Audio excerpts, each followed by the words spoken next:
How to play the double Agogo bells. So these are our small Agogo bells from China.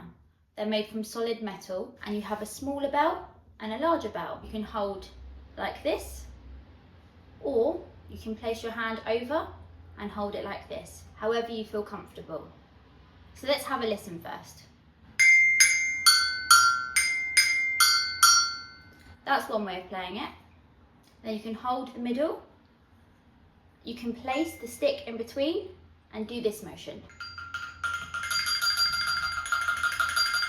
which makes quite a cool sound.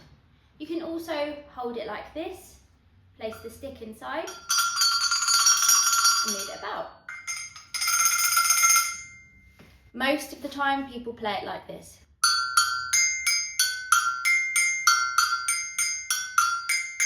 Usually these are used in farming, but also they're used in music making. Thanks for watching. I hope you enjoyed the video, and if you want to learn more, you can purchase our Agogo book below.